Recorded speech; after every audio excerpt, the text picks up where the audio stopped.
Ajay school से लौटकर lift में घुसा ही था कि उसी के फ्लोर पर रहने वाला राकेश मिल गया। राकेश भी अजय के ही स्कूल में पढ़ता था। अजय ने पूछा, क्या हुआ, आज स्कूल नहीं गया? राकेश मुस्कुराया और बोला, मेरे पापा आज मुझे घुमाने ले गए थे और अब जानता है उन्होंने मुझे क्या दिया? यह कहते हुए उसने अपनी जेब से चमचमाता हुआ आईफोन निकाल कर दिखाया। अजय हैरानी से बोला, अभी से आईफोन? मेरे पापा तो मुझे सिंपल सा फोन भी नहीं लेने देते। राकेश हंसते हुए बोला, किस दुनिया में रहते हो तुम लोग? आईफोन के बिना आजकल कुछ नहीं होता।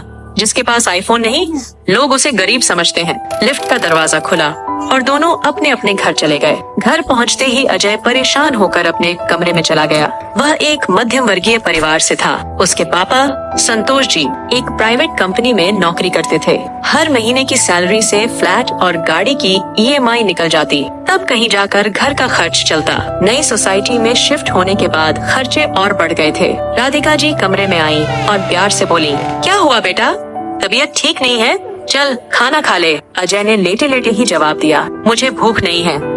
राधिका जी समझ गयी कि कुछ तो बात है। उन्होंने धीरे से पूछा, स्कूल में किसी ने कुछ कहा क्या? अजय गुस्से में उठकर बैठ गया और बोला, मम्मी, मेरे सभी दोस्तों के पास आईफोन है। आज राकेश के पापा ने भी उसे दिला दिया। अगर गरीब बनकर ही रहना था तो इस सोसाइटी में आने की क्या जरूरत थी? राधिका जी का चेहरा उतर गया।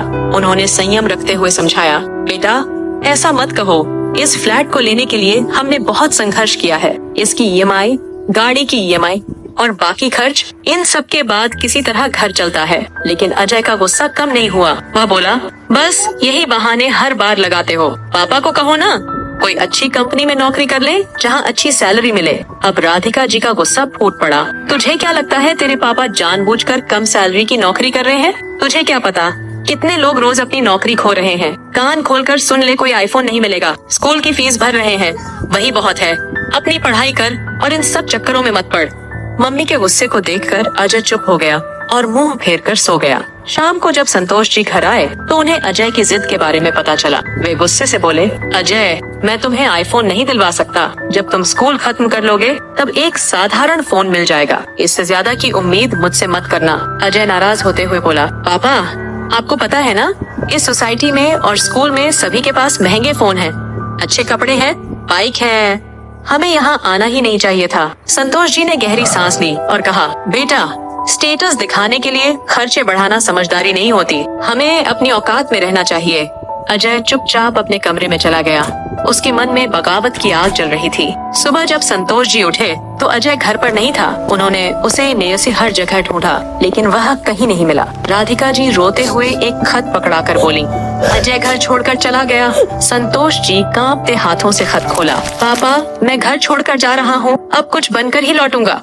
हर चीज के लिए मन मारकर जीना मुझे पसंद नहीं। संतोष जी सिर पकड़कर पलंग पर बैठ गए। अजय सीधा ट्रेन पकड़कर मुंबई पहुंच गया। उसे पूरा विश्वास था कि वह जल्द ही बड़ा आदमी बन जाएगा। जैसे ही स्टेशन से बाहर आया, उसे चारों तरफ भीड़ ही भीड़ दिखाई दी। भूख लगी थी तो वह एक होटल में चला गया। वहाँ एक कमजोर दुबला पतला आदमी खाना परोस रहा था। उम्र होगी करीब 45 साल। अजय ने खाना खाकर होटल के मालिक से कहा, ये आदमी बहुत कमजोर है, इसे हटाकर किसी मजबूत आदमी को काम पर रखो। ये क्या ही काम करता होगा।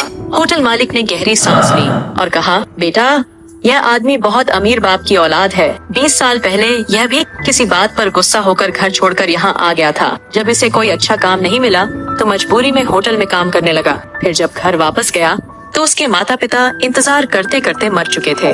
सारी संपत्ति रिश्तेदारों ने हड़प ली। अब यही इसका घर है। शायद ये अपनी गलती का प्रायश्चित कर रहा है। होटल मालिक की बात सुनते ही अजय के पैरों तले जमीन खिसक गई। क्या मेरे साथ भी ऐसा हो सकता था? उसने तुरंत पापा को फोन लगाया। पापा, मुझसे बहुत बड़ी गलती हो गई। अब मैं आपसे कभी कुछ नहीं मांगूंगा। कल तक घर पहुंच जाऊंगा। संतोष जी की आंखों में आंसू आ गए। बेटा, तू कहाँ है? मैं तुझे लेने आ जाता हूँ। अजय बोला, नहीं पापा, बस मैं आ रहा हूँ। उसने फोन काट दिया और उसी रात घर लौटने वाली ट्रेन पकड़ ली। इस सफर में अजय ने वो सीख लिया जो उसके पापा लाख समझाने पर भी नहीं सिखा पाए थे। जो मिला है उसका सम्मान करना सीखो, क्योंकि जो खो जाता है वो कभी लौट कर नहीं आता।